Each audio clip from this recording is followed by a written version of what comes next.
BBA, BCA, BCom Computers, 100% placement guarantee. I create Degree College, Kukatpalli, Hyderabad. నమస్తే రమగారు. నమస్తే జయ. రమగారు, ఏదైనా ఒక చిన్న సిరీస్ స్టార్ట్ చేద్దామండి, ఒక 2-3 ఎపిసోడ్స్ వచ్చేలాగా. ఏం చెప్తారు? కొంచెం కొత్తగా చెప్తాం. ఓకే.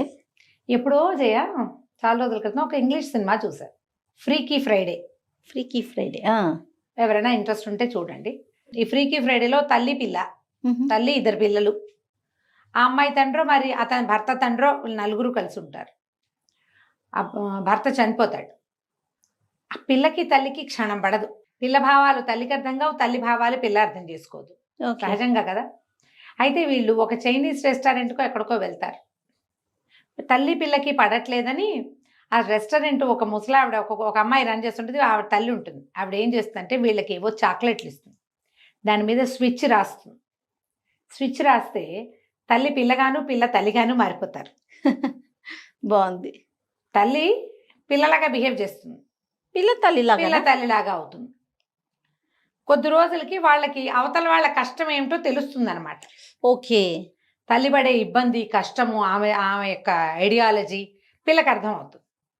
అలాగే పిల్ల ఎలాంటి ప్రెషర్స్ ఎదుర్కొంటుంది, దానికి ఏం ప్రాబ్లమ్స్ వస్తున్నాయి, అసలు పిల్లల తాలూకు యాక్టివిటీ, ఆ సరదా ఎలా ఉంటుంది, తల్లులు దాన్ని చూసే వస్తారు. మన పిల్లల మనం చిన్నప్పుడు చిన్నగా అవ్వకుండా ఇప్పుడు పెద్ద అయిపోలేదు కదా. మనం చిన్నప్పటి నుంచి ఉండే మనం పెద్ద, కానీ మనం మర్చిపోతాం మన చిన్నతనంలో మనకి ఇలాంటివి ఉన్నాయి, ఇలాంటివి జరిగినాయి, మనం దీన్ని ఎదుర్కొన్నాం, ఈ అనుభవం మనదేనని తల్లులు అనుకోరు. ఒక వయసు వచ్చాక మర్చిపోతారు. అవన్నీ తెలుస్తాయి. చివరికి తల్లికి 2వ పెళ్లి చేసుకుంటూ ఉంటుంది ఆవిడ. ఆ ఫారిన్ కంట్రీస్లో సహజమే కదా, ఇప్పుడు మన దగ్గర కూడా అవుతుంది. తల్లి పెళ్లి టైంకి తల్లి పిల్ల మారిపోతారు. మామూలుగా ఎవరి క్యారెక్టర్ వాళ్ళు వచ్చేస్తారు. ఇది కనీసం ఒక 10-14 ఏళ్ల పాత సినిమా అయ్యి ఉంటుంది.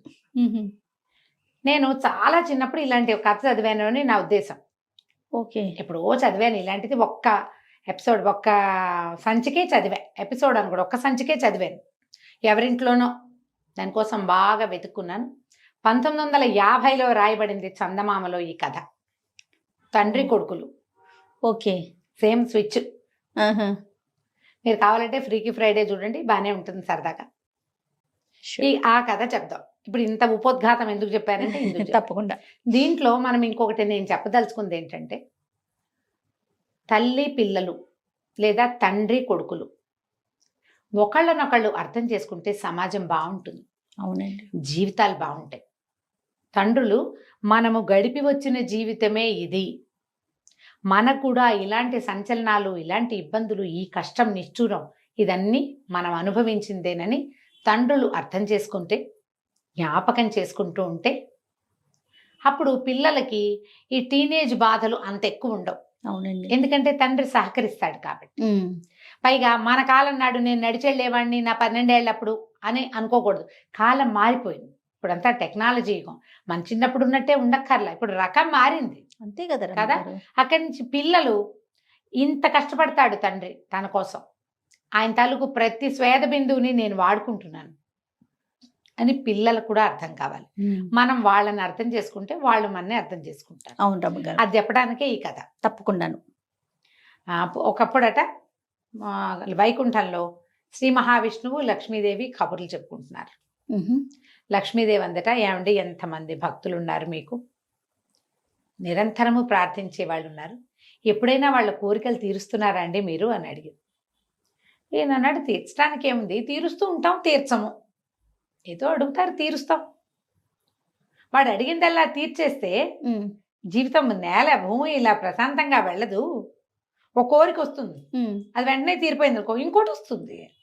అలా సముద్రపు అలలు. అంతేగా. అందుకని వాడికి బాగా అవసరమైంది, వాడికి ఉపయోగపడేదే తీరుస్తాను నేను అంటే ఆవిడకి నచ్చల. కాదండి, పాపం ప్రతివాడికి ఏదో ఒక ఊహ వస్తుంది, వాడి కోరిక తీర్చాలి కదా. ఎవరో ఒకడికైనా వాడు అనుకున్నది అనుకున్నట్టు చెయ్యండి మీరు, నాకు చూడాలనుంది అని. సరే అన్నారు. నేనేం చెప్పంటే, భూలోకంలో ఈ ఊళ్ళో ఒక ఊళ్ళో మనకు ఒక భక్తుడు ఉన్నాడు, పరమ భక్తుడు. ఆయన పేరు సూర్యనారాయణ, సూరయ్య గారు అంటారు. ఓకే. ఈ సూరయ్యకి లేక ఒక కుమారుడో అని అడిగాడు, అడుగుతూనే ఉన్నాడు. ఏం జరుగుతుందో నాకు తెలుసు కుమారుడు కలిగాక. అయినా కూడా సరే అంత కోరుతున్నాడు కదా ఒకసారి తీరుద్దామని తీరిస్తే కొడుకు పుట్టాడు. వాడి పేరు సత్యనారాయణ అని పెట్టారు. సత్యం. ఆ సత్యం పుట్టిన 1.5 ఏళ్లకే భార్య కాస్త గతించింది. ఓకే. ఇతనికి లేట్ వయసులో ఎక్కువ పెద్ద వయసు వచ్చాక పుట్టాడు పిల్లవాడు. ఓకే. ఇప్పుడు 8 ఏళ్ళు 9 ఏళ్ళు వచ్చినాయి. వాడు పరమ గడసరి, ఈయన పరమ పిసినారి. తండ్రి కొడుక్కి క్షణం పడదు. ఇంట్లో ఉన్న వంటలక్క, తర్వాత ఏమో పనివాడు, పాలేరు వాళ్ళే పెంచుతారు ఈ పిల్లాడిని. వీళ్ళిద్దరికీ క్షణం పడదు. ఇక చూడు వాళ్ళని అన్నాడు. సూరయ్య గారు లెక్కలు చూసుకుంటున్నాడు. సత్యం బండి నుంచి వచ్చేసాడు. ఏమిరా బండి నుంచి వచ్చావు అని అడిగాడు వాళ్ళ నాన్న. అడిగితే నా కడుపులో నొప్పిగా ఉంది అందుకే వచ్చేసాను అన్నాడు. అలాంటివి చెప్తారుగా పిల్లలు. అనగానే ఈయనకి ఒళ్ళు మండింది. ఎప్పుడు ఏదో ఒకటి చెప్తాడు వీడు. ఇలాగే చెప్తాడు. అయితేనేమి మన వంటలక్క ఇవాళ గారెలు ఆవడలు చేసింది, అవి నీకు ప్రాప్తం లేవన్నమాట, పడుకోపోయి లోపల కడుపులో నొప్పి తగ్గేదాకా అని గదిలోకి తోసేసి పిల్లాన్ని పోయి పడుకో గది. వాడు బయటికి రాకుండా గడి పెట్టేశాడు నాన్న. అయ్యో. ఆ గదిలోకి వెళ్ళాడు పిల్లాడు. గది బయట నుంచున్నాడు సూరయ్య గారు. ఆ లెక్కలు తెమలటల్లా. ఆయన అనుకున్నాడు, గోలో ఈ సంసారం ఏమిటో, ఈ పిల్లాడేమిటో, ఈ లెక్కలేమిటో డొక్కలేమిటో. చిన్నప్పుడే హాయిగా ఉన్నాను నేను. ఎంత హాయి. ఈ సత్యంగాడు చూడు ఎప్పుడు కావాలంటే అప్పుడు స్కూల్ మానిబారేసి వచ్చేస్తాడు. స్కూల్కి వెళ్ళాలన్న పాబందీ కూడా లేదు బడికి, పకడ్బందీ ఏం లేదు, వాడు వెళ్ళాల్సిందేనని లేదు.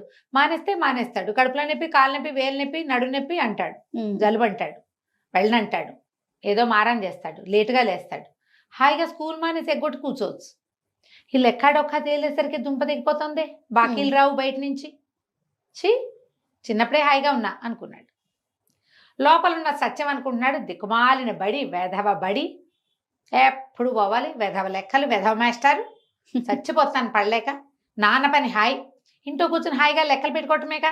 చక్కగా ఇనపెట్టి ఇట్టా తలుపు తీసి అట్టా డబ్బులు తీసుకోవటం, రెండుని పెట్టుకుని బజార్ వెళ్ళి రావటం, ఎప్పుడు ఏం కావాలంటే అవి తినేయటం. నాకేమో కడుపులో నొప్పి, కడుపులో నొప్పి అని చెప్పపోతే మాస్టర్ పంపడు, కడుపులో నొప్పి అంటే వంటలక్క తిండి పెట్టదు. తిండి ఎక్కువయ్యే కదా కడుపులో నొప్పి వచ్చేది. ఈ పూట లంఘనం చెయ్యని పడుకోబెడతారు. ఆ మాంతం పెద్దని అయిపోతే నాన్నలాగా ఎంత హాయిగా ఉంటుంది అనుకున్నాడు. లక్ష్మీదేవి విష్ణుమూర్తి చూస్తున్నారు పైనుంచి.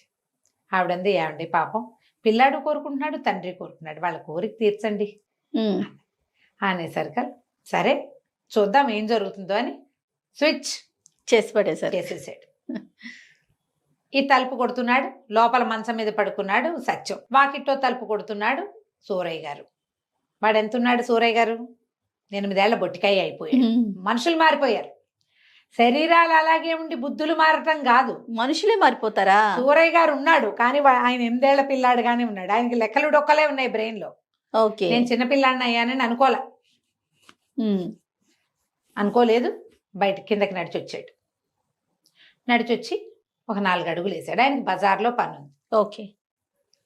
ముందు ఈ వచ్చే లోపల ఏం చేశాడు, గడి పెట్టాడు కదా, మెట్లు దిగాడు. వంటలక్కకి నేను బయటికి వెళ్తున్నా అని కేకేశాడు. కేకేస్తే వంటలక్క వచ్చేసరికి బయటికి వెళ్ళిపోయాడు. వంట ఆవిడ, ఇదేమిటి పిల్లాడిని లోపల పెట్టి గడి పెట్టాం, ఎక్కడికో పోతున్నాను అంటున్నాడు, ఆయన ఏం చేస్తున్నాడు పెద్ద మనిషి అని అనుకుని పైకి వెళ్ళి చూస్తే పిల్లాడు గడి పెట్టేవాడు. ఏమిటి నాకు అట్ట వినపడింది, సత్యం కాదా అనుకుంది. సత్యం కాదు, ఇక్కడ చెప్పింది ఎవరు? సూరయ్య గారే చెప్పాడు, సత్యం గొంతది. అదేలే. బయటికి వెళ్ళాడు. బయటికి వెళ్ళేసరికల్లా వంటలక్కగా ఒక లిస్టు చెప్పింది, సరుకులు కావాలి. సరే వెళ్ళాడు. వెళ్తే పచారీ కొట్టు దగ్గర నుంచున్నాడు భూషయ్య గారు. పచారీ కొట్టు. ఏమాయి భూషయ్య ఎట్టా ఉన్నావు అనగానే భూషయ్య గారు తలకాయ ఎత్తి చూశాడు, కళ్ళెగరేశాడు. ఆయన కళ్ళెగరేసింది ఎందుకు? 8 ఏళ్ల పిల్లాడు ఏమాయి భూషయ్య అంటే కళ్ళెగరేయరు. ఇంట్లోకి సరుకులు కావాలోయ్, ఒక అరబస్తా బియ్యము అని కందిపప్పు, పంచదార, ఉప్పు, చింతపండు 5 చెప్పాడు. ఆ భూషయ్యకి నవ్వొచ్చింది. కాకేమి అట్టగే డబ్బులేయి అన్నాడు. పిల్లాడితోటి డబ్బులా అని జేబు తడుక్కున్నాడు. జేబు తడుక్కుంటే ఆ జేబు నేను నిక్కర్ జేబులో చేయి పెట్టానని తెలియలే, అప్పటికి ఇంకా తట్టలేదు. జేబులో చేయి పెడితే చేయి తీస్తే ఒక ఇంత పెన్సిలు, ఓ ఇంత దారపు ఉండ, అక్కడి నుంచి తుమ్మ జిగురుతో ఏమిటో ఉంది అందులో. తుమ్మ జిగురు, జిగురులు అప్పటి కాలంలో ఏం చేసేవాళ్ళు, చెట్టు నుంచి పిక్కునేవాళ్ళం. దానికి ఒక పుల్ల ఇట్ట పెట్టుంది, దానికి తుమ్మ జిగురుంది. ఇవేమిటి ఇవెట్ట వచ్చినాయి నా జేబులోకి? పెన్సిల్ ఇటా వస్తుంది, ఇంతే పెన్సిల్. అక్కడి నుంచి ఎరైజర్లు, పాత రోజుల్లో రబ్బర్లు, టంగు, రాయి ముక్కలల్లే ఉండేవి. ఒక ఎరైజర్ కూడా బయటకు వచ్చింది. రెండో జేబు తడుకున్నాడు, 3 గోళీకాయలు ఉన్నాయి. ఇవేమిటి ఇవి ఉన్నాయి? అర్థం కాలేదు. ఇప్పుడు సరుకులకి డబ్బేయమంటున్నాడు భూషయ్య. కొంటెగా చూస్తున్నాడు తనకేసి. ఏమిటి వీడు అదోలా చూస్తున్నాడు నాకేసి? రోడ్డు మీద నడవటం మొదలుపెట్టాడు. చచ్చేలా ఆకలిస్తుంది ఆయనకి. ఇదేంటి ఇంత ఆకలిస్తుంది? నేను గారెలు ఆవడలు తిన్నాను కదా, వంట చేసేసింది కదా ఆవిడే. మధ్యాహ్నం వంట అయిపోయింది, మధ్యాహ్నం భోజనం చేసి గారె ఆవిడ కూడా తిన్నాడు. ఓకే. పీకల మొయ్య తింటే నాకు చచ్చేలా ఆకలిస్తుంది ఏమిటి? చూస్తే బజార్ కనపడుతోంది, ఒక హోటల్ లాంటిది, మిఠాయి దుకాణం కనపడుతోంది, పూరీలు, జిలేబీలు అవి కనపడుతున్నాయి. డబ్బులేవి మన దగ్గర ఏమున్నాయి? ఓ పెన్సిల్ ముక్క, ఒక రబ్బరు, ఇవి ఉన్నాయి. డబ్బులు లేవు. ఈ లోపల ఒక పిల్లాడు ఒకడు కనపడ్డాడు. వాడు ఇలా వచ్చి నెత్తి మీద టెబేల్మని కొట్టాడు ఒక దెబ్బ. ఏరో ఎగ్గొట్టేవే బడి అన్నాడు. అనగానే కొళ్ళు మండిపోయింది. వెదవా వీడెవడో నన్ను నెత్తి మీద కొడతాడా? వాడు చూస్తే ఇంత కొంటె మొహం వేసుకుని 7-8 ఏళ్ల బొట్టికాయ. వీడు నన్ను కొట్టడం ఏమిటి? వీడు నన్ను ఎందుకు కొడుతున్నాడు? అర్థం కాలేదు. పళ్ళు రాలగొట్టేస్తాను, ఏంటి పిచ్చి వేషాలు ఇస్తున్నావా, ఏంటి చేయలేస్తున్నావు అని గట్టిగా అన్నాడు. అనగానే కుర్రాడు తెల్లబోయాడు. అవతలవాడు తెల్లబోయి, అబ్బా నీకు మాటలు వచ్చినాయిరా, పంతులతో చెప్తా ఉండు నీ సంగతి అన్నాడు. బడెగొట్టి రోడ్ల మీద తిరుగుతున్నావు, కడుపులో నొప్పి అని చెప్పి ఇంటికి వచ్చేసి రోడ్ల మీద తిరుగుతున్నావా, నేను పంతులతో చెప్తా, పైగా నీకు ఇంత కొవ్వా, పళ్ళు నూరుతావుగా నన్ను చూసి అని వాడు వెళ్ళిపోయాడు. ఓకే. వాడి మాటలేమిటో వీడికి అర్థం కాలేదు. ఏమిటి నేను బడెగొట్టడం ఏమిటి, ఏమంటున్నాడు వీడు? తన ఆకారం గురించి తనకు దాకా తెలియలే. 1-2 అడుగులు ముందుకేసాడు. వేసేసరికి ఈ స్వీట్ షాప్ ఉందిగా, వాళ్ళ దగ్గర మిఠాయి దుకాణాలకి బయట అద్దాలు ఉంటాయి. ఆ అద్దంలో కనపడ్డాడు. ఎవరు కనిపించారు ఈయనకి? కొడుకు కనపడ్డాడు. ఏమనుకున్నాడు, ఇదేమిటి సత్తిగాడు ఇక్కడికి వచ్చి నుంచున్నాడు, వంటలక్క మిఠాయిలు అవి పెట్టనందేమో, ఆవడ్లు గావర్లు, డబ్బులు పుచ్చుకుని కానీ వచ్చేసాడా వీడు, ఏమిట్రా అన్నాడు.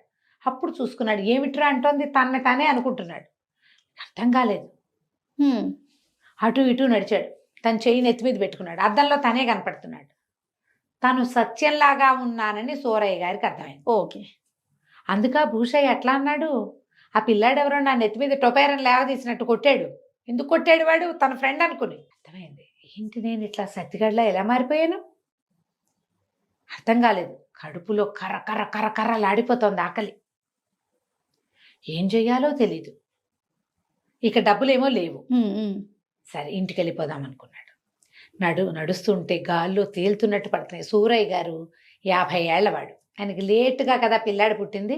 చిన్న బొజ్జ, బట్టతల, కళ్ళజోడు, స్థూలకాయం. నడవలేనివాడు, అరుగుదల లేదు, బాగా గబగబా నడవలేడు. ఇప్పుడు 8 ఏళ్ల పిల్లాడు ఎట్టంటే గాల్లో తేలుతున్నట్టు పడవు, ఆయనకి నడుస్తుంటే గాల్లో తేలిపోతున్నట్టు తూనీగల. ఇందాకంతా ఫీల్ అవ్వలా, ఇప్పుడు సత్యాన్ని తెలియలా అప్పుడు. ఇప్పుడు కరెక్ట్గా అర్థమైంది. నడిచొస్తుంటే ఇంటి సందు మొగదల్లో తన పాత స్నేహితుడు కనపడ్డాడు. సత్యంగా మారిపోయానని మర్చిపోయాడు. మార్చిపోయి, ఏరోయ్ సుందరం ఎలా ఉన్నావు అని అన్నాడు.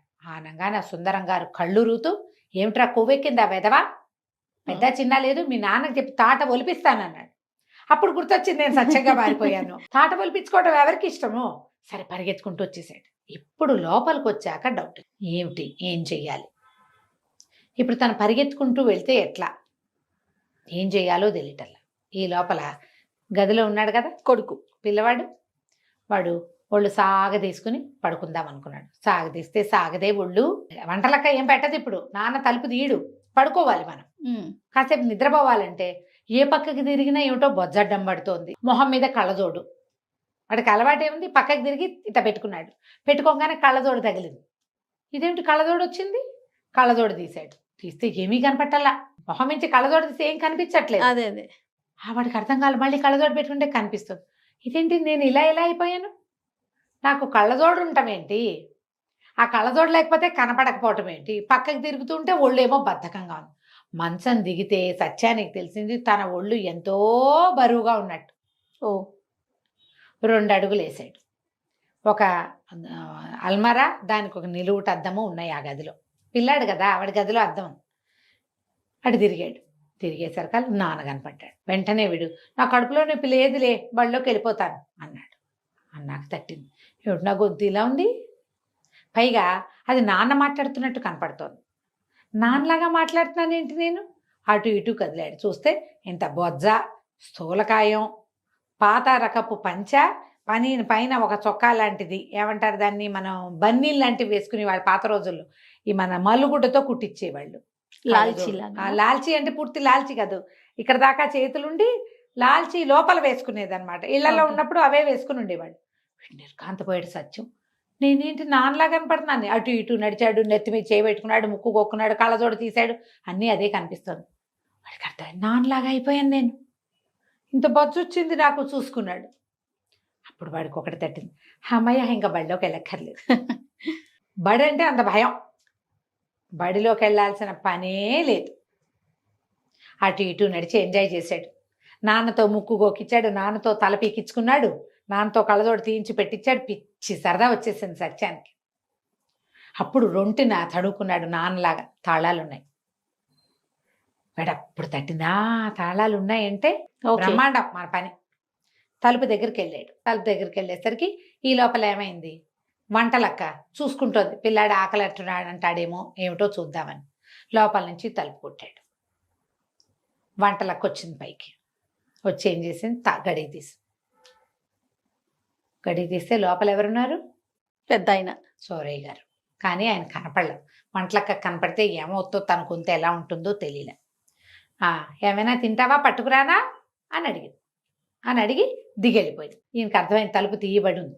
సరే ఇప్పుడు ఏం చెయ్యొచ్చు, ఈ గదిలోంచి నాన్న గదిలోకి వెళ్ళాడు. వెళ్ళాక రొంటిని తాళాలు ఉన్నాయిగా, చక్కగా ఈయన పెట్టి తాళం తీసాడు. దర్జాగా చేయబెట్టి లోపల ఇంత కట్ట డబ్బులు, నాన్న పావలా కూడా ఇవ్వడు. అందరూ ఫ్రెండ్స్ వాళ్ళు వీళ్ళు పావలాలు, కానీలు, అర్ధనాలు తెచ్చుకుంటారు. మనకేవి లేవు. వంటలకు కొంది బోళ్ళని చేసి పెడుతుంది, చేగోడీలు చెక్కిలాలు అవే తినాలంటాడు. బజార్లో కొమ్ము మిఠాయి వంటలకు ఎట్టా చేస్తుంది? అందరూ కొమ్ము మిఠాయి కొనుక్కు తింటారు, నాకేముండవు. డబ్బులు తీసుకున్నాడు. తీసుకుని అక్కబడికి తట్టింది. నేను నాన్నలాగా అయ్యానంటే నాన్న ఏమైనట్టు? అప్పుడు మా బాగా అయింది నాన్నకి. ఇప్పుడు బళ్ళలోకి వెళ్తాడు చచ్చినట్టు. మాస్టర్ చిత కొడితే నాన్నకు బుద్ధి వస్తుంది అనుకున్నాడు. ఓకే, సరే ఇంక ఇప్పుడు వంటలక్క ఏం చేసింది, ఈ సూరయ్య గారు ఏం చేశాడు, సత్యం ఏం చేశాడో మనం దీని తరువాయి భాగంలో విందాం. తప్పకుండా అండి. చాలా ఇంట్రెస్టింగ్ ఉంది రమ్మగారు కదా. చాలా బాగుంది. నమస్తే. నమస్తే జయ. ఒక సిరీస్ స్టార్ట్ చేశాం కదండి, తండ్రి కొడుకుల కథ. నెక్స్ట్ భాగం. సో ఎవరికి వాళ్ళకి తెలిసింది నాన్నకి తిన్నగా అవుతుందని కొడుకు అనుకుంటున్నాడు. అదే కొడుకు పని తండ్రి అనుకుంటా ఉన్నాడు. తర్వాత ఏం జరిగిందండి? వంటలక్క ఏం చేసింది, సూరయ్య గారి వేషంలో ఉన్న పిల్లాడికి టిఫిన్ పెట్టేసింది. ఓహో, సూరయ్య గారికి పెట్టిందంటే సత్యానికి అనమాట. చక్కగా ఆవిడ పొద్దున్న తినలేదుగా, సత్యం పొద్దున్న తినలా, గారెలు ఆవిడలు తినేశాడు శుభ్రంగా. బయటికి వెళ్ళాడు. మళ్ళీ పిల్లాడి కోసం అదేమిటి మళ్ళా జరుగుతోంది కథ. వీడేమో పైకి వచ్చాడు, ఆయనేమో కిందకి వెళ్ళాడు. ఆకలిస్తోంది అన్నాడు. అనేసరికి ఇందాకే కదా తిన్నావు, ఇటు అసనఘాతగా తింటే కడుపులో నొప్పి రాదు అంటుంది. కొడుకు మడిపి, నేను ఎక్కడ తిన్నాను, నేను తినలేదు. అది పెట్టింది ఎవరికి? నాన్న వేషంలో ఉన్న కొడుకు పెట్టింది. ఇప్పుడు కొడుక్కి కావాలి. వంటలక్క కన్ఫ్యూజ్ అయిపోయింది. మధ్యలో వైద్యుడిని పిలిచారు, కడుపులో నొప్పి అని. గందరగోళంగా అయ్యింది. కానీ ఎవరి దారిని వాళ్ళు సర్దుకున్నారు. సరే ఇప్పుడు నాన్న ఏం చేస్తాడో చూద్దాం. పైన ఉన్నాడు, తాళాలు తీసుకున్నాడు, డబ్బులు జేబులో పెట్టుకున్నాడు, తాళాలు దాచేశాడు. ఆయన పైకి వచ్చాడు. పైకి వస్తే తీరా చూస్తే ఏముంది, నాన్న ఇంత ఉన్నాడు. ఓకే, బొట్టికాయ, 8-9 ఏళ్ళు ఉన్నాయి. వచ్చేసరికి ఒకళ్ళ మొహాలు ఒకళ్ళు చూసుకున్నారు. నాకు చాలా పనులు ఉన్నాయి, ఏమిటో ఇలా తయారయ్యాం, మనం ఇటా ఎందుకయ్యామో తెలుసా నీకు అన్నాడు. ఏమో నాకు తెలియదు అన్నాడు పిల్లాడు. వెతుకుంటుంటే నాకు చాలా పనులు ఉన్నాయి, నువ్వు బళ్ళోకి వెళ్ళిపోయి నాకు చాలా పనులు ఉన్నాయి అనగానే సత్యం అన్నాడు, ఏమిటి ఈ వేషంతో బళ్ళోకి ఎట్టా వెళ్తారు, ఈ వేషంతో బళ్ళోకి వెళ్తారా, నువ్వే వెళ్ళాలి, నా వేషంలో ఉన్నావు కాబట్టి. ఓకే అని ఏమిటి వెతుకుతున్నావు, ఇక్కడ తాళాలు ఉండాలి, నేను తీసి దాచిపెట్టాను అన్నాడు. అనేసరికి తండ్రి అన్నాడు, అంటే సత్యం అంటాడనమాట. ఇప్పుడు ఏమిటి దాచేది, తాళాలు నువ్వు దాచడం ఏంటంటే నోరు మూసుకో, ఎక్కువ మాటలు మాట్లాడావంటే తంతాను నిన్ను. నువ్వు నన్ను దన్నేవు ఇది వరకు, ఇప్పుడు నాకు దన్నే అవకాశం వచ్చింది. నువ్వు నోరు మూసుకొని బళ్ళోకి వెళ్ళటం మంచిది అనేసరికి నిర్ఘాంతపోయాడు. బళ్ళోకే? నేనేం చేస్తాను రా బళ్ళోకి వెళ్ళి అన్నాడు. ఏముంది, నన్ను పంపలా, అటాగే పైగా నాకేమీ రాదు, నన్ను పంపించావు, నీకు అన్నీ వచ్చు, హాయిగా ఉంటుంది బళ్ళో నీకు అనేసరికి నేను వెళ్ళన్నాడు. వెళ్ళకపోతే ఏముంది, మాస్టర్ వచ్చి తీసుకుపోతాడు, పంతులు వచ్చి పట్టుకెళ్ళిపోతాడు. ఆ రోజుల్లో అలా అయ్యేది. అంత పని చేయిస్తావురా అన్నాడు. నువ్వు చేయించలా నాకు, నేను బళ్ళోకి వెళ్ళినని మూడంకేసి కూర్చుంటే మాస్టారికి చెప్తే ఆయన వచ్చి నన్ను తన్ని 2 పిల్లలతో మోయించుకుని తీసుకెళ్ళాడు ఇది వరకు. ఇప్పుడు ఆ శాస్త్రి నీకు జరుగుతుంది.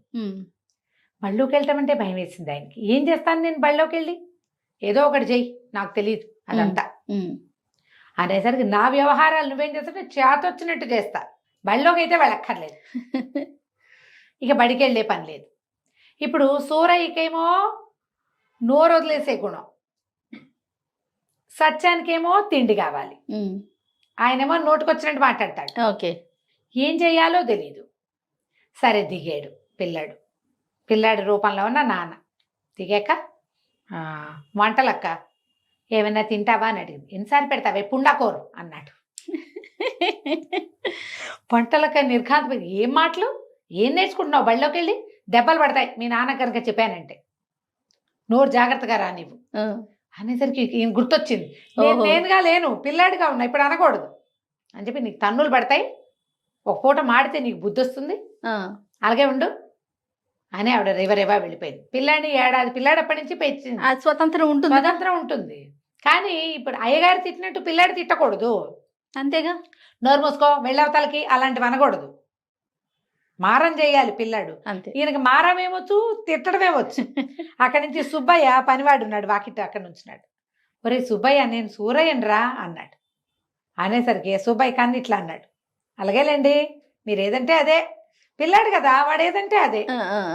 నేనే సూరయ్యనని చెప్పి బడి మానేయడానికి వీలు ఎక్కడా కనిపించట్లా. వంటలక్కని ఏమన్నా ఆవిడ ఊరుకోదు, మీదకి వస్తుంది, ఏ తాడో వేసి కిటికీకైనా కట్టేయగలదు. మీ నాన్నకి చెప్తా అంటుంది, కొట్టదు. సూరయ్యకి చెప్తే సుబ్బయ్యకి చెప్దామంటే సుబ్బిగాడేమో నన్ను నమ్మడు. పిల్లాడు నేను కింగ్ని, నేను రాజుని, నేను డాక్టర్ అయిపోతా అంటే పని వాళ్ళకి సరదాగా వినోదంగా ఉంటుంది. నేనే సూరయ్యనని వీడు చెప్తూ ఉంటే వాడు కన్ను మలిపి, అలాగేనండి మీరు ఏదంటే అదే, మీరు ఏం చేయమంటే అది, ఒళ్ళు మాలిష్ చేయమంటారో చెప్పండి అండి. ఇంత పిల్లాడికి ఒళ్ళు మాలిష్ ఏం చేస్తారు, అదే అయ్యగారికి మాలిష్ చేసినట్టు చేస్తానంటాడు. అంతే తప్పిస్తే తను సూరయ్యనని వాడు ఒప్పుకోడు. ఏం చెయ్యాలో తెలియలే. సరే రాత్రికి పడుకుందాం అనుకున్నారు. ఎవరి గదుల్లో వాళ్ళు పడుకున్నారు. సత్యం గది ఎట్టా ఉంటుంది, బూరుగు దూది పరుపు, అందులో ఇట్లా మెళ్ళు మెత్తగా దిగిపోతుంది. పెద్దవాళ్ళకి ఏం నిద్ర పట్టింది? పెద్దవాళ్ళకి ఏం నిద్ర పడుతుంది, శరీరానికి పడుతుంది నిద్ర, కానీ మనసుకు పట్టదు, అలవాట్లేక. వీడు పోయి అక్కడ పడుకుంటే కర్ర మంచం, చెక్కలాగా పరుపు, అటు ఇటు తిరగటానికి వశం కాని ఒళ్ళు, ఏం చెయ్యాలో తెలీదు. సరే ఎట్టాగొట్ట తెల్లవారింది. తెల్లారాక అసలు కష్టాలు మొదలు. తెల్లవారగానే వాకిట్లోకి ఎవరో వస్తారు. సూరయ్య గారు అంటారు. నమస్కారం అంటే నమస్కారం బాగానే ఉంది. తర్వాత వ్యవహారం మాట్లాడడానికి ఏం వ్యవహారమో వీడికి తెలియదు. అదే అక్కడి నుంచి అప్పుల వాళ్ళు, అప్పు పట్టుకెళ్ళడానికి వచ్చేవాళ్ళు, జమేసేవాళ్ళు, రాసుకోవాలి. రాతేమో పట్టుబడిపోతుంది. 8 ఏళ్ల పిల్లాడికి నాన్నలాగా పొంకంగా రాయడం ఎట్టా వస్తుంది, అది రాదు. సత్యం కష్టాలు అవి. సూరయ్య గారి కష్టాలు ఇంతే ఉన్నాడు. పొద్దున్నే లేచాడు. లేవగానే వంటలక్క వంటింటో నుంచి లోపల వచ్చింది, రెక్క పట్టుకుని లేవదీసింది. ఆ వంట మంచి ముట్టుకోవటం అది ఆయనకేమాల వాడు, ఆయన 50 ఏళ్ల వాడు కదా. రెక్కపుచ్చుకు లేవదీసింది. అక్కడి నుంచి బట్టలు ఇప్పుతాను, టవల్ కడతానంటుంది. తువ్వాలు కట్టుకుని స్నానం చెయ్యొద్దు, అదేమో ఇది భరించలేడు. తువ్వాలు కడుతుంది ఆవిడే, కచ్చిక పట్టుకొచ్చి చేతిలో వేస్తుంది. అన్నీ వంటలక్కతో చేయించుకోవాలి. ఇన్నాళ్ళు మరి ఆవిడే చేసింది. ఒళ్ళు నలిచి నీళ్లు పోస్తుంది. ఈయనకి సుబ్బయ్య వీపు తోవటం, సుబ్బయ్య బకెట్ ఎత్తి నీళ్లు పోయటం అలవాటు. ప్రతిదీ మార్పులే కదండి. ఈ పిల్లాడికేమో ఆవిడ నీళ్లు పోస్తుంది. వంట ఆవిడ 8 ఏళ్ల పిల్లాడు ఎంత ఉంటాడు, వాడి ఒళ్ళు వీపు అందదు, వంగి నీళ్లు పోసుకోవటం రాదు. వంట ఆవిడే ఒళ్ళు తోముతుంది. ఎట్టాగో స్నానఘట్టం పూర్తి చేస్తారు ఇద్దరు. ఓకే, చేశాక భోజనం. సూరయ్య గారు చద్దన్నం ఏనాడో మానేశాడు. ఆయన ఏదో ఫలహారం తింటాడు. పిల్లాడికి చద్దన్నం పెడతారు బలం. ఇప్పుడు చచ్చినట్టు ఈయన చద్దన్నం తినాలి, వాడు ఫలహారం ఆనందంగా తిన్నాడు సత్యం, ఎందుకంటే వాడికి కావాలి. వాడు ఎప్పటి నుంచో నాకు టిఫిన్ పెట్టమని అడుగుతున్నాడు, ఈవిడ ఒప్పుకోదు, పిల్లాడికి బలం సద్దన్నమే పెడతానంటు. సూరయ్య గారు ఎప్పుడో చిన్నప్పుడు మానేసిన సద్దన్నం సత్తు బతుకుతూ తిన్నాడు ఎట్టాకొట్ట. ఆవిడ ఒప్పుకోదు, పెరిగేస్తుంది దాని నిండా. అన్నం మానేస్తానంటే తాడేసి కట్టేస్తానంటుంది. ఎట్టాగొట్ట ముక్కు మూతి పూసుకుని ఏదో రకంగా తిన్నాడు. ఈవిడికి అర్థం కానిది ఏంటంటే, పలహారం తెచ్చిపెడితే పొంకంగా పోణంగా తినే అయ్యగారు కింద మీద పోసి మూతి నిండా అంటించుకుని జంతికలు ఇంకేమిటో పెట్టింది. ఇళ్ళల్లా పడ్డాయి అవి. ఇప్పుడు ఈయన ఇట్టా తయారయ్యాడు, పెద్ద మనిషి కదా. అదే పొంకంగా చక్కగా వైనంగా తినద్దు, వైనం లేదు తిండిలో. సత్యమేమో ఏడుస్తూ తిన్నాడు. రోజు తినే పెరుగన్నం, పైగా రోజు మూతి నిండా అంటించుకుంటే జిడ్డు మూతి ఆవిడే కడిగేది. ఇవాళ చూస్తే వాడు ఇట్ట తీస్తున్నాడు ముద్దలు, తీసి అమాంత నోట వేసుకుంటున్నాడు మూతికి అంటకుండా. పిల్లాడు పెద్దవాడైనాడా, రోజు ఇట్టకే తింటాడా ఏమిటి, నేను మర్చిపోయినా ఆలోచిస్తోంది కానీ తెలియటలు. అదేలే. ఇప్పుడు బడిలోకి వెళ్ళాలి. అసలు ఘట్టం, బడి ఘట్టం మొదలైంది. ఈ సూరయ్య గారు తలనొప్పిగా ఉంది, నేను ఎవరైనా వస్తే నేను మాట్లాడను అలాంటివి ఏవో చెప్పేసి సత్యం తెలివిగా పైకి వెళ్ళాడు. ఎవరైనా వస్తే పైనుంచే మాట్లాడతా, బయటికి రాను. ఈ కథ నడుస్తుంది. బడికి వెళ్ళే కథ ఎట్టా నడుస్తుంది. బడిలోకి వెళ్తే ఆ బడికి ఏకైక మాస్టర్. ఆయనకి భార్యతో క్షణం పడదు. ఆ భార్యతో పడంది, భార్య దగ్గర చచ్చినట్టు పడి ఉండి అదంతా స్కూల్కి వచ్చి తీర్చుకుంటాడు. ఊ అన్నా కొడతాడు, ఊ అనకపోయినా కొడతాడు. నిన్న బళ్ళోకి ఎందుకు రాలేదు అని కొట్టాడు సత్యాన్ని. సత్యంలో ఉన్నది ఎవరు? సూరయ్య గారు. అక్కడి నుంచి ఏవో లెక్కలు ఇచ్చాడు, దెబ్బలన్నీ తిన్నాడు. తిన్నాక ఏంటంటే, అమ్మో నేనే భరించలేకపోతున్నా, చిన్న వెధవవాడు ఎట్ట పడుతున్నాడు ఈ దెబ్బలన్నీను. అర్థమైంది ఆయనకి. ఆయన కష్టంగా ఉంది, వీపు వాచిపోతోంది, వీపు మండిపోతోంది. రోళ్ళకర్ర పెట్టి కొట్టేస్తాడు ముణుకుల మీద. దానికేం చెయ్యాలో తెలీదు. లెక్కలు అనగానే పిల్లలంతా లెక్కలు చేస్తున్నారు. సత్యం క్షణాల్లో చేసేసాడు లెక్క, ఎందుకంటే సూరయ్య గారు కదా, ఆయనకి బాగా అకౌంటెన్సీ వచ్చు. ఎంతసేపు కూడికలు తీసివేతలు ఎడం చేత్తో చేసేస్తాడు. ఆయన పుస్తకం చూశాడు. ఊరిపడవా, క్షణాల్లో చేసేవే అంటే వచ్చనమాట నీకు లెక్కలు. వచ్చి కూడా ఇన్ని రోజులు లెక్కలు సరిగ్గా చేయకుండా వేషాలు వేస్తున్నావా అని మళ్ళీ రోళ్ళకర్ర తీశాడు, పేకబెత్తలు తీశాడు, ఉతికి వదిలిపెట్టి. పాపు ఈయనకి ఈ పక్క పిల్లలు ఏముంది, 8-9 ఏళ్ల పిల్లలు చెవి లాగుతారు, చొక్కా లాగుతారు, చొక్కాకు ఒక సిరా చొక్క ఉంటే ఆ చొక్కాని పెద్దది చేస్తారు. ఈయన భరించలేడు పిల్లల్ని, ఈయన విసుక్కుంటాడు. విసుక్కోగానే పిల్లలు సత్యం గోల్ చేశాడని మాస్టర్కి చెప్తారు. హాయ్ నిద్రపోనివ్వకుండా నన్ను గోల్ చేస్తావా అని ఇంకో పీకుతాడు ఆయన, మళ్ళీ వచ్చి కొడతాడు. పిల్లలు కాల్చుకు తినేస్తున్నారు. సత్యంగాడు ఇంత తంటాలు పడుతున్నాడు ఆ స్కూల్లో. ఆయన సిరా చుక్కల మీద పడితే చొక్కా మీద వంటలక్క కంప్లైంట్ చేసేది. రోజు సిరా పూసుకొస్తాడు, చాకలిది తిడుతోందండి అని. సిరా ఎందుకు పూసుకున్నావని ఎన్ని చెంపకాయలు కొట్టాడో ఆయన కొడుకుని. వాడు చెప్పడానికి ట్రై చేస్తాడు ప్రతిసారి, నేను చెయ్యను, వాడు ప్రయత్నం చేస్తాడు. నేనేమి సిరా అంటించుకోలేదు, రంగు సిరా అంటే ఇంకు, అదేలే ఇంకు వేరే వాళ్ళు ఎవరో అంటించారని చెప్తే వాళ్ళకి ఎందుకు అవకాశం ఇచ్చావని కూడా కొట్టాడు తను. ఇప్పుడు చూస్తే తను ముందుకు తిరుగుంటే వెనకాల ఎవడో సిరా చుక్క పెడతాడు. ఏమిరా అని అటు తిరిగితే వీడెవడో సిరా చుక్క పెడతాడు. చొక్కాల నిండా సిరా చుక్కలే. పాపం సత్యంగాడిది ఏ తప్పు లేదు. అక్కడి నుంచి బళ్ళో పిల్లలందరూ ఏవో కొనుక్కొని తింటున్నారు. సత్యానికి నోరూరింది, అంటే సూరయ్య గారికి. జేబులో డబ్బులేవి ఆయన గుర్తొచ్చింది. తను ఏనాడు కానీ ఇవ్వల వాడికి, ఒకనాడు కూడా కానీ ఇవ్వల. బళ్ళో ఉన్న పిల్లాడికి ఆకలేదు. పొద్దున ఇంత చద్దన్నం తిన్నా 12 అయ్యేసరికి ఆకలిస్తుంది, కిరలాడిపోతుంది పొట్టలో. ఇంటికి వెళ్ళి అన్నం తినాలి. సరే పరిగెత్తుకుంటూ ఇంటికి వెళ్తుంటే ఒళ్ళు ఎంత తేలిగ్గా ఉందో, ఎంత హాయిగా ఉందో, ఏం పెట్టినా తినేసేలాగా ఉంది. వంటలక ఏదో వంట చేసింది, చక్కగా అన్నీ వేసుకుని తిన్నాడు సుష్టుగా. ఎన్ని తిన్నా బాగానే ఉంది. అంత ఇదివరకు ఏంటో సూరయ్య గారికి ఇంటే తింటున్నాడు ఆయన, అదే ఎక్కువ తినలేడు, అరుగుదల లేదు. మళ్ళీ బడిలోకి వెళ్ళాలంటే మాస్టర్ తంతాడని భయంగా ఉంది. బడి మీద మానేస్తానంటే నాన్న ఏం చేస్తాడు, ఎందుకంటే నాన్న వేషంలో ఉన్నది కొడుకు. ఇప్పుడు అదే నాకు నువ్వు ఇటాగే చేసావు, నీకు అంతే కావాలంటాడు. ఏం చెయ్యాలో తెలియదు. మళ్ళీ బళ్ళోకి వెళ్ళాడు. మళ్ళీ బళ్ళోకి వెళ్ళేసరికి ఈ బళ్ళో ఆటలు, సాయంకాలపు ఆటలు, అటొచ్చి ఒకటి తంతాడు, ఇటొచ్చి ఒకటి తంతాడు. మోకాళ్ళకి దెబ్బలు, మండిపోతుంది మోకాలు. ఇంటికి వస్తే దెబ్బలకు తగిలించుకున్నావా అని కొట్టాడు తను. ఓసారి మోకాలు మండిపోతుంటే ఇంకోళ్ళు ఎవరైనా కొడితే ఎట్టా ఉంటుంది? ఈయనకి సత్యం కష్టాలన్నీ అర్థమవుతున్నాయి సూరయ్య గారికి. కానీ ఇక తప్పదు, నానా దెబ్బలు కొట్టించుకుని చొక్కా కొంచెం చింపుకుని ఇంకు మరకలతోటి మొహం నిండా ఇంకు, మూతి నిండా ఇంకు, ఎట్టా కొట్ట సాయంత్రానికి ఇల్లు చేరాడు. సూరయ్య గారికి ఇప్పుడు ఆ సూరయ్య గారి వేషంలో వాడికి అవి ఇవి ఇవి ఇవన్నీ తినేయాలనుంది. వంటలక్క జాగ్రత్తగా పెడుతుంది. ఆయన వంట వేరు, అవి విడిగి నోటికి ఓకే, బుద్ధికి హితవు లేదు. వారా వీరా వస్తారు, స్నేహితులు ఎవరో వస్తారు, ఎవరితోటైనా మాట్లాడాలి, లెక్కలు చూడాలి. చూస్తే ఏమీ అర్థం కాదు, అదేమిటో ఆ లెక్క ఏమిటో ఆ పత్రం ఏంటో. వీడికి బాగా అర్థమవుతున్నది ఏంటి? తలుపు తీయంగానే డబ్బులు ఉంటాయి, అంతే. డబ్బులతోటి ఏమైనా కొనుక్కుని తింటే ఈ పొట్ట కరగదే, కడుపులో నొప్పి వస్తుంది. ఎందుకంటే ముసలివాడైపోయాడు. ఇన్నాళ్ళు తినాలని ఉండేది, డబ్బు ఉండేది కాదు. ఇప్పుడు డబ్బులు ఉన్నాయి, తినేసేయాలి, అదేదో చేసేద్దామని ఉంది. వచ్చేటప్పుడు బజార్ వెళ్ళి వచ్చేటప్పుడు ఓ గాలిపటము, ఓ ఉడత బొమ్మ కూడా కొనుక్కుని తెచ్చుకున్నాడు. వాటితోటి ఆడేందుకు శరీరం ఏది? ఏం చెయ్యాలో తెలియదు. కానీ ఈ కథ కొంతకాలం నడవాల్సిందే. ఈ ఎట్లా నడిచి ఏమైందో మనం మళ్ళీ చెప్పుకుందాం. రైట్ అండి. నమస్తే రమగారు. నమస్తే రమగారు, మనం తండ్రి కొడుకుల కథ సిరీస్ చెప్పుకుంటా ఉన్నాం. 2 భాగాలు అయినాయి. నాన్న కొడుకు ప్లేసులు మారిపోయారు. సూరయ్య గారేమో స్కూల్కి వెళ్ళి చావచిత్త కొట్టించుకున్నాడు, దెబ్బలు తిన్నాడు మాస్టర్తో. ఇంటికి వచ్చేసరికల్లా ఈ సత్యం వాడేం సంతోషంగా ఏమున్నాడు, హాయిగా నాన్నలాగా అయిపోతే డబ్బులన్నీ మనవే, ఇంట్లో ఏది కావాలంటే అది తినచ్చు, మన పెత్తనమే నడుస్తుంది అనుకున్నాడు. కానీ అదేమంత సులువుగా లేదు. ఎవరో ఒకళ్ళు వచ్చి పలకరిస్తారు, ఏమిటో వ్యవహారం మాట్లాడతారు. వీడికేం తెలుసు, 8 ఏళ్ల బొట్టికాయకి వ్యవహారాలు తెలీదు. ఆ రోజంతా పైనే ఉన్నాడు. ఎవరో వచ్చారు 10 రూపాయలు కావాలని, నాకు బాగుండలేదు నువ్వే ఇవ్వని వంటలకతో 10 రూపాయలు ఇప్పించాడు. వాళ్ళెవరో వచ్చి సూరయ్య గారు నాకు 20 రూపాయలు ఇవ్వాలండి అన్నారు.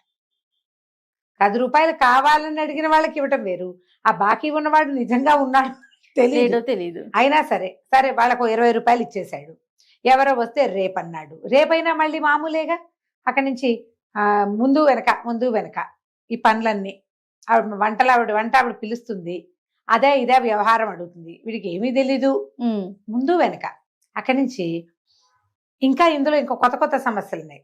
వాడు అద్దం కేసు చూసుకుంటుంటే వాడికి అనిపించింది 50 ఏళ్ల మొహంలో కుర్రపోలికలు కనపడుతున్నాయి. తన లోపలేముంది? తర్వాత తన తండ్రి తనలాగా ప్రవర్తించట్లా, చిన్నపిల్లాడిలాగా కనపడుతున్నాడు కానీ చిన్నపిల్లాడి వేషం లేదు. వంటలక్కని తిట్టాడు, వంటవాడి పనివాడితోటి ఏమిటో అంటాడు, నా పెన్నేది, నా పుస్తకం ఏది అంటాడు. నేను చిన్నపిల్లాడిలాగా ఉన్నాను, చిన్నపిల్లాడిలాగా వేషం వేయాలి అని తెలుసుకోవట్లా, అట్టుబడిపోతాం. వంట ఆవిడ అదోలా చూస్తోంది ఆల్రెడీ. పైగా పిల్లవాడి వేషము, పెద్ద ఆయన వేషము 8 ఏళ్ల నుంచి చూస్తోంది. ఆవిడకి తెలీదు. ఈ నాటకం ఎక్కువ రోజులు సాగదు. ఈ కథ ఎట్టా అవుతుందో తెలీదు. మధ్యలో డాక్టర్ వచ్చి అజీర్ణానికి మందులు ఇచ్చేస్తాడు నాన్నకి. వీడికి బేసిక్ అజీర్ణం లేదు, బేసిక్గా వాడికి అజీర్ణం లేదు పిల్లాడు. కానీ ఇప్పుడు వాడు ఉన్నది నాన్న బాడీలో. ఆ బాడీ మూసుకోవటం ఎంత కష్టంగా ఉందో. లెక్కలు చూస్తే అన్ని అయోమయం, అంధకారం, ఏ ఒకటి ఏమిటి అంతుపట్టవు. డబ్బులు ఉన్నాయి, ఖర్చు పెట్టుకోవచ్చు, అదొక్కటే పాయింట్ ఉంది, ఇంకేం లేవు. పైగా ఖర్చు పెట్టుకోవడం అంటే తనకి ఎప్పటి నుంచో గాలిపడగలు ఏమంటారు, గాలిపటం కొనుక్కోవాలని ఉంది. ఇప్పుడు గాలిపటం కొనుక్కోవడం వరకు బాగానే ఉంటుంది. మీ అబ్బాయి కాండి అంటారు కోట్లో. కానీ ఇప్పుడు అబ్బాయి కాదు ఎగరేసేది, ఎవరు? తను.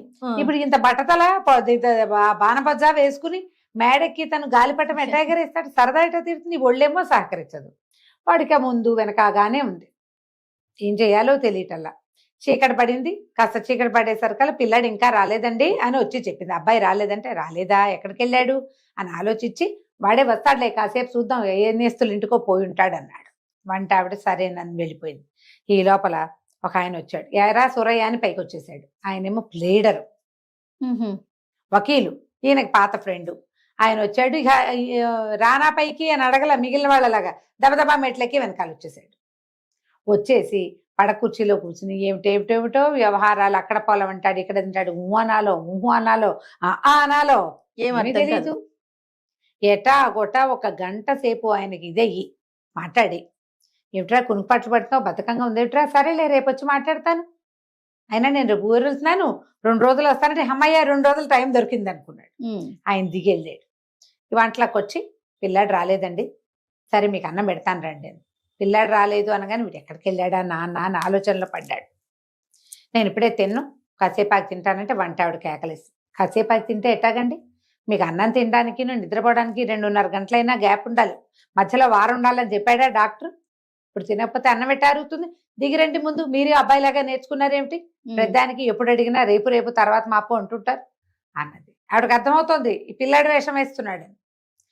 తీసిపోయింది వెనకాల పెట్టుకుని. సరే ఏం చేస్తాడు, కిందకెళ్ళి ఏదో 4 ముద్దలు తిన్నాడు, మళ్ళీ పైకి వచ్చి కూర్చున్నాడు. పిల్లాడు రాలేదు. అంటే నాన్న రాలేదు. ఇప్పుడు ఏమైంది? వాడు ఏం చేశాడు, ఆయన సూరయ్య గారు సత్యం రూపంలో ఉన్నాడు కదా కొడుకు, అటు ఇటు తిరిగాడు. ఇంటికి వెళ్తే తన కొడుకు ఇన్నాళ్ళు అన్నిటికీ వాడిని కొట్టాడు వృధాగా, కేకలేసేవాడు, వాడిని లైన్లో పెట్టడానికి ప్రయత్నం చేసేవాడు. బడికి వెళ్ళనని మొరాయిస్తే మాస్టారి కబురు చేస్తే ఆ మాస్టారి చండ ప్రచండు వచ్చి కాళ్ళు చేతులు కట్టి కూడా తీసుకుపోయాడు 2 సార్లు. ఆ బడిలోకి వెళ్తే ఆయన ఏమో చిత్త కొట్టేస్తున్నాడు. పాప పిచ్చి వెధవ, ఎన్ని దెబ్బలు తిన్నాడు. నా దగ్గర దెబ్బలు తిని, స్కూల్లోనూ దెబ్బలు తిని, ఈ దిక్కుమాల చదువుబాడు రాకపోతే ఏమైంది? ఇన్ని డబ్బులు ఉన్నాయి, ఎవరో ఒక మాస్టర్ని ఇంట్లో పెట్టి చదివించకూడదు నేను? ఎందుకు వీడిని ఇంత హింస పెట్టా? ఒక్కగానొక్క పిల్లాడు లేక పుడితే, తల్లి లేదు వాడికి, వాడు ఎవరితో చెప్పుకుంటాడు చిన్న వెధవ అనిపించడం మొదలుపెట్టి. ఇంటికి వెళ్తే ఇప్పుడు వంటలక్క గోల. ఇప్పుడు ఈ ప్రాణం హాయిగానే ఉంది, ఆకలిస్తోంది, చక్కగా అన్నం అరిగిపోతోంది, గాల్లో తేలిపోతున్నాయి కాళ్ళు చేతులు, ఎక్కడ కావాలంటే అక్కడ పరిగెత్తేసేయచ్చు, చెట్టెక్కచ్చు, చేమక్కచ్చు. నిన్నటిదాకా ఇంత బొజ్జ, ఇప్పుడు హాయిగా ఉంది పిచ్చుక పర్సనాలిటీ తోటి. పర్సనాలిటీ వరకు ఓకే. ఇప్పుడు ఇంటికి వెళ్తే ఏం ఎదుర్కోవాలో తను చూస్తుండగానే తన కొడుకు ఎన్ని వ్యవహారాలు తగలబెట్టేస్తాడో, డబ్బు పాడు చేస్తాడో ఏమిటో. ఇది ఈ రూపం ఎందుకు వచ్చిందో ఎటా పోతుందో తెలియదు. పోనీ ఇంటికి వెళ్ళకుండా ఎక్కడికైనా వెళ్ళిపోదాం అనుకున్నాడు. ఇక స్కూల్ పుస్తకాలు పుచ్చుకుని ముందుకు వస్తుంటే ఎవడో కనపడ్డాడు. అరే మీ ఇంట్లో పెట్టరా నా సంచి, నేను మళ్ళీ తీసుకుంటానని వాడికి పుస్తకాల సంచి ఇచ్చేసాడు. వాడు ఎరా గూటి బిళ్ళ గనక ఆడేవో మీ నాన్న చిత్త కొడతాడు, రే నీతో పాటు నేస్తులందరినీ కొడతాడురా అన్నాడు. అయినా సరే పర్వాలేదు, ఆడేలా పారిపోవడానికి గూటి బిళ్ళకని చెప్పాడు వాడికి. వాడు ఆ బ్యాగ్ పుచ్చుకుపోయాడు, సంచి పుస్తకాల సంచి పుచ్చుకుని వాడు వెళ్ళిపోయాడు. ఈయన మెల్లిగా ఈ సత్యం నడవటం మొదలు పెట్టాడు. రైల్వే స్టేషన్కి పోయాడు. ఏదో రైలు వెళ్తాను, రైలు ఎక్కేశాడు. సత్యం చిన్నపిల్లాడైతే వాడికి తెలియదు, ఈయనకు తెలుసు కదా, ఈయనకు తెలుసు కదా ఈ రైలు ఎక్కడికి వెళ్తుంది, తను ఎక్కడ దిగచ్చు, ఆ వివరాలని తెలుసు. డబ్బులు లేవు కదా, పిల్లాడు కదా, పిల్లవాడికి వీడి దగ్గర డబ్బులు ఎట్టా ఉంటాయి. ఎక్కేసాడు, రైలు వెళ్ళిపోయింది. రాత్రి 10 గంటలు దాటిపోయింది, 11 కూడా అయింది. సత్యం రాలేదని ఆయనకు తెలుస్తోంది. పైన ఉన్నవాడికి కొడుక్కి నాన్న రాలేదని తెలుసు. ఇక అట్లాగే మెలకుగా ఉండి కునుకుపాట్లు పడుతూ ఉన్నాడు. ఏమైంది ఆలోచన మొదలు పెట్టాడు. నాన్న జీవితం ఎంత కష్టంగా ఉంది, ఇన్ని రకాల వ్యవహారాలా, పైగా ఒక్క ముద్ద తింటే అరగదా, ఇంత సంపాదించి మన కోసం లడ్లని అవని ఇవని తెప్పించి చేయించి పళ్ళు తెప్పించి నాన్నకి తినే యోగ్యత లేదే. ఒక మామిడి పండు పూర్తిగా తినలేడు, 2 లడ్డూలు తింటే అజీర్తి, 2 అరిసెలు తింటే ఆయాసం, 4 అడుగులు వేస్తే ఆయాసం. మీ పైగా ఎంతసేపు సమస్యలు. వాళ్ళకి డబ్బు ఇవ్వాలి, వీళ్ళ దగ్గర డబ్బులు తీసుకోవాలి, ప్లేటర్ వస్తాడు, పొలాలు పనులు, ఎప్పుడు పనే నాన్నకి. సుఖం లేదు, హాయి లేదు. డబ్బులున్నాయన్న మాటే కానీ డబ్బులుంటే కొనుక్కు తినే అవకాశం లేదు. పాపం నాన్న ఎంత కష్టపడుతున్నాడో, ఎంతో కష్టం. ఈ నాన్న జీవితం అంత సులువు కాదని తెలిసిపోయింది పిల్లాడికి. ఇంతలో ఏమైంది, సత్యం వచ్చి బాకిట కూర్చున్నాడు. ఎట్లా వచ్చాడు, రైలు ఎక్కాడు కదా, రైల్వే ఆయన ఉంటాడు కదా టీసీ, చూసి 2 చెంపకాయలు కొట్టి దించేశాడు. చిన్నపిల్లవాడు దించేశాడు. ఎందుకు ఎక్కావు, టికెట్ లేకుండా ఎందుకు ఎక్కావు, ఎక్కడికి ఎక్కావో అక్కడి నుంచి 2వ స్టేషన్కే దింపేశాడు. కానీ 2 స్టేషన్లు వెళ్ళిపోయింది. ఫస్ట్ దాటింది, 2వ స్టేషన్లో పట్టుకున్నారు, 2వ స్టేషన్లో దించారు. ఇప్పుడు 2 స్టేషన్లు ఎట్లా రావాలి వెనక్కి, బై వాక్, అంతే నడిచి రావాల్సిందే. 14-12 మైళ్ళు. బా దేవుడా అని నడుచుకుంటూ వచ్చాడు. వచ్చి వాకిట్లో కూర్చున్నాడు. కూర్చున్నాక అనిపించింది ఆయనకి, నేను ఎంత ఇది నా కష్టం అంటే, పిల్లాడు గనక పారిపోయింటే ఇదంతా వాడు నడిచేవాడు కాదు. వాడికి ఇంట్లోనూ సుఖం లేదు, బయట సుఖం లేదు. ఇంట్లో నేను ఒక కట్టడి, వంటలక్క ఒక కట్టడి, సుబ్బయ్య గాడు పనివాడు వాడు ఒక కట్టడి, నా వచ్చిన స్నేహితులందరూ నా పిల్లాన్ని కట్టడి. స్కూల్కి వెళ్తే మాస్టర్ వస్తే వచ్చిందంత అంటాడు, రాకపోతే రాలేదంత అంటాడు. మార్కులు రాకపోతే నేను తంతున్నాను అని పరమ జాలేసింది కొడుకు మీద. వాడి జీవితం ఏం సుఖం లేదు, పిల్లాడి జీవితం కాళ్ళు చేతులు తేలిగ్గా ఉన్నాయి, ఏ తిన్నా అరుగుతుంది, అంతేనా? అది నాకు అరిగింది ఇది వరకు. చాలా పొరపాటు చేశాను నేను అనిపించింది. సరే తలుపు కొట్టాడు. పైనుంచి నాన్న వచ్చి తలుపు తీశాడు. వచ్చాడు ఆయన. ఇద్దరు కలిసి ఒకళ్ళ మొహాలు ఒకళ్ళు చూసుకున్నారు. ఎక్కడికి పోయినావు? ఇప్పటిదాకా రాలేదు అంటే, ఎక్కడికో వెళ్ళాను, కాళ్ళు నొప్పులు పెట్టి వచ్చేసాను, నాకు ఆకలిస్తుంది అన్నాడు. వంటింటో ఏదో ఉంటుంది తినమన్నాడు. పోయి వంటింటో తిన్నాడు. తిన్నాక చేరుకో గదిలోనూ పడుకున్నారు. విష్ణుమూర్తి లక్ష్మీదేవి చూస్తున్నారు ఇదంతా.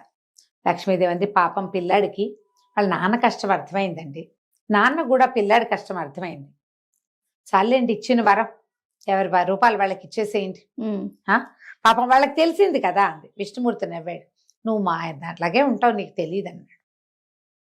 తెల్లవారేసరికి సత్యంగాను సూరయ్య గాను మారిపోయారు. ఆయన లేచి, ఇదేమిటి ఈ మంచం మీద పడుకున్నాను నేను అని లేచి బయటకు వచ్చాడు. పైన పడుకున్న సత్యం దిగి, నాన్న మంచం పెద్దది, ఎత్తైన మంచం, దాని నుంచి దూకాల్సి వస్తుంది వాడు. సూరయ్య గారు ఎత్తు మనిషి, ఇంత పొద్దుంది ఎత్తు మనిషి, ఒక దూకి దిగొచ్చాడు. ఇద్దరు మెట్ల మీద ఎదురుపడ్డారు. ఎదురుపడంగానే ఆ పిల్లాడిని చూస్తే తండ్రికి, తండ్రిని చూస్తే పిల్లాడికి ఒళ్ళు మండిపోయింది. ఒకళ్ళ మొహాలు ఒకళ్ళు చూసుకుని, బళ్ళోకి వెళ్ళేది లేదా, 8 గంటలకు లేచావు, బుద్ధి లేదా నీకు అన్నాడు తండ్రి. నువ్వు మాత్రం పొద్దున్నే లేచావా, నాకు కబుర్లు చెప్పావు కానీ, అంతుంటే నువ్వు కూడా లే అని కొడుకు అనేసి ఎవరి దారిని వెళ్ళిపోయారు. కొడుకు మీద పళ్ళు నూడుతూ నాన్న మీద ధుమధుమలాడుతూ పిల్లవాడు. వాళ్ళకి ఎప్పటికీ సఖ్యత కుదరల. విష్ణుమూర్తి నవ్వాడు. వీళ్ళు వేరు వేరు రూపాల్లో ఉన్నప్పుడు ఒకళ్ళ మీద ఒకళ్ళకి జాలేసింది. ఒరిజినల్ రూపాల్లోకి వచ్చాక నేను మా నాన్న ఎంత అవస్థపడ్డాడో నేను చూశానని కొడుకు అనుకోలే, అది కొడుకు ఎంత బాధపడుతున్నాడో అని నాన్న అనుకోరు. ఎవరి వయసుకి తగ్గట్టు వాళ్ళు ప్రవర్తిస్తారు. నాన్నగానే ఉంటాడు, కొడుకుగానే ఉంటాడు. వరాలు ఇచ్చినా ప్రయోజనం లేదు, కాలమే వీటికి సమాధానం చెప్తుందని లక్ష్మీదేవి చూపించాడు. చూడు, నువ్వు వరం ఇమ్మన్నావు, ఇచ్చా, ఇద్దరిలో ఏదో మార్పు వస్తుంది అనుకున్నావు, వాళ్ళు మామూలే. వాడు బళ్ళోకి వెళ్ళినంటాడు, ఈయన వెళ్ళకపోతే చంపేస్తానంటాడు. మాస్టర్ని పిలిపిస్తాడు, మాస్టర్ వచ్చి కోదండం కట్టించి వీణు తీసిపోతాడు. ఇంతే కదా, లోకం ఇలాగే ఉంటుంది. అందుకని వరాలు ఇవ్వకూడదు, ఎలా జరిగేది అలా జరగనివ్వాలి. కాలక్రమాన వాళ్ళకి ఏది రావాలో అదే తాగు వస్తుంది. వాడికే కావాలనుకో, వాడే శ్రమపడి బుద్ధి తెచ్చుకుంటాడు. అక్కర్లేదనుకో, ఇగో ఇలాగే ఉంటుంది. అయిపోయింది కథ కంచికి మనం ఇంటికి. బాగుంది రమ్మగారు. నమస్తే. నమస్తే.